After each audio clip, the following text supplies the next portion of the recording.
Bonjour à tous et bienvenue dans cette nouvelle vidéo dans laquelle on va parler d'un possible recrue, donc d'un truc que j'imagine pour le mercato du PSG. Ce serait l'arrivée d'un attaquant absolument incroyable, qui est jeune, qui actuellement est en finale de l'Euro et qui s'appelle Harry Kane.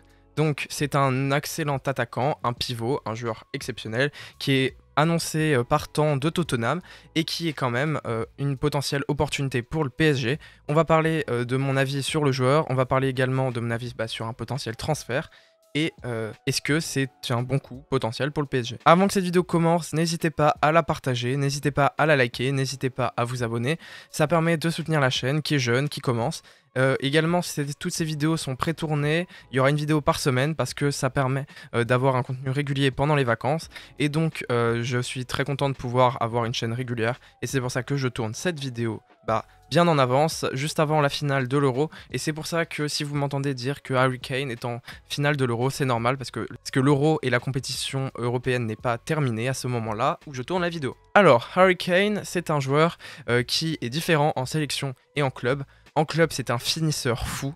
Oui, c'est un bon finisseur qui marque énormément de buts chaque saison, qui se blesse très peu, qui n'est pas vieux du tout, qui a un rôle de pivot, mais pas vraiment, parce que c'est aussi un joueur qui est capable de contribuer défensivement, qui est là dans le jeu, qui est capable de faire des remises absolument phénoménales, qui est plutôt rapide, en tout cas il n'est pas si lent que ça, même si c'est pas sa qualité première, qui est incroyable à la finition, et qui donc est un vrai renard des surfaces, absolument magnifique, mais qui contribue quand même au jeu.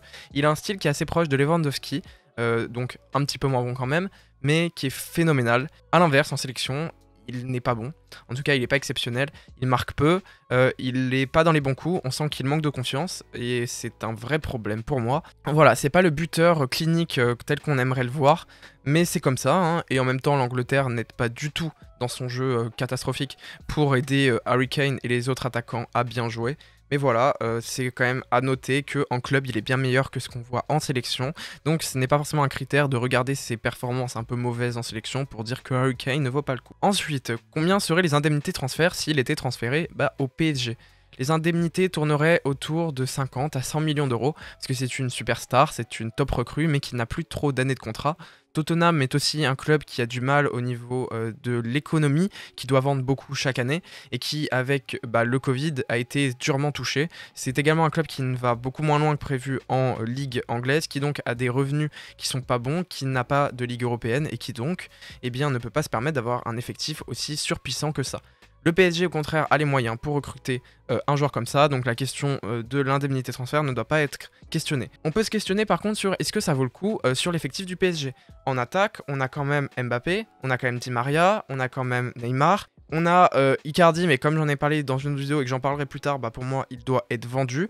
Donc à partir de là, on n'a plus de vrais buteurs hormis Mbappé. Et si on veut jouer avec 4 attaquants, un Harry Kane vaut le coup.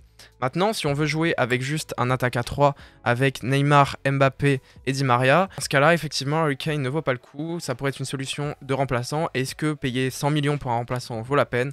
Non. C'est donc à voir selon les volontés de Pochettino comment il envisage la tactique. On a quand même une défense gargantuesque avec Ramos, avec Hakimi, avec Kimpembe, avec Marquinhos.